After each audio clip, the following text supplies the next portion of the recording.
Hi guys! Welcome back to my channel!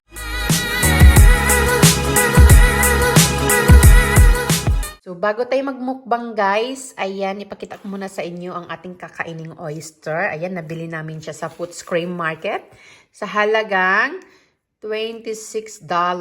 Ayan, oh, isang dosena siya guys. So, yung oyster na to ay galing sa Coffin Bay na isa sa sikat na oyster farm dito sa Australia. At ayan guys, magmumukbang na tayo. Ayan o. So, titikman na natin or kakainin na natin guys. So, meron pala ako ditong lemon. Tapos, meron akong pinakurat. Tsaka meron akong tabasco. Ngayon, itatry ko siya ng lemon with tabasco. So, ito guys. Ito, malaki ito oh. Lagyan din siya ng lemon. Tapos, tabasco. Laki naman ito. Ayan, gusto ko maraming tabasco, guys. Katay ng kutsara. Tapos, ayan. Ang laki niya, guys. Sobrang laki niyo. Kain natin.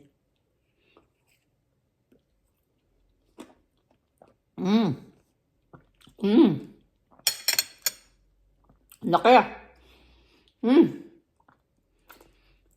May shell pang nasama. May shell. Ang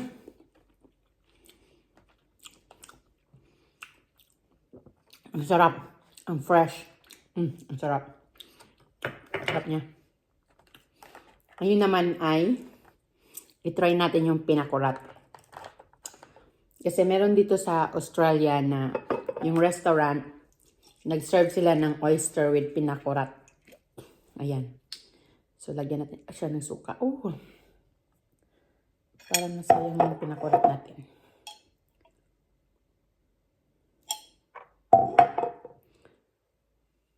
Ayan. Yan natin. So,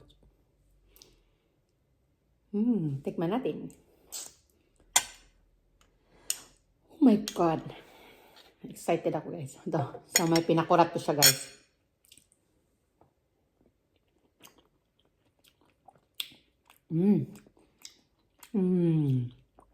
Sobrang sarap. Pero mas gusto ko yung lemon tsaka ano guys. Lemon with tabasco.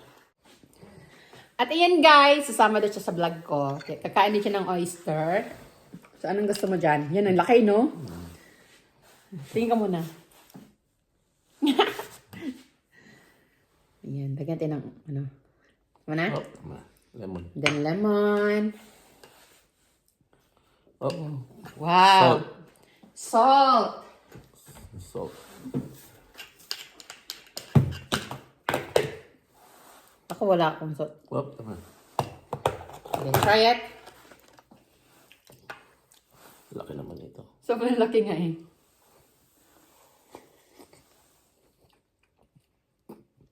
Nahirapan nga ako kanina.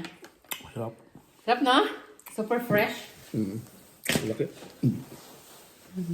Masarap daw guys. Kaya masarap talaga yung oyster dito sa Australia. Ayan.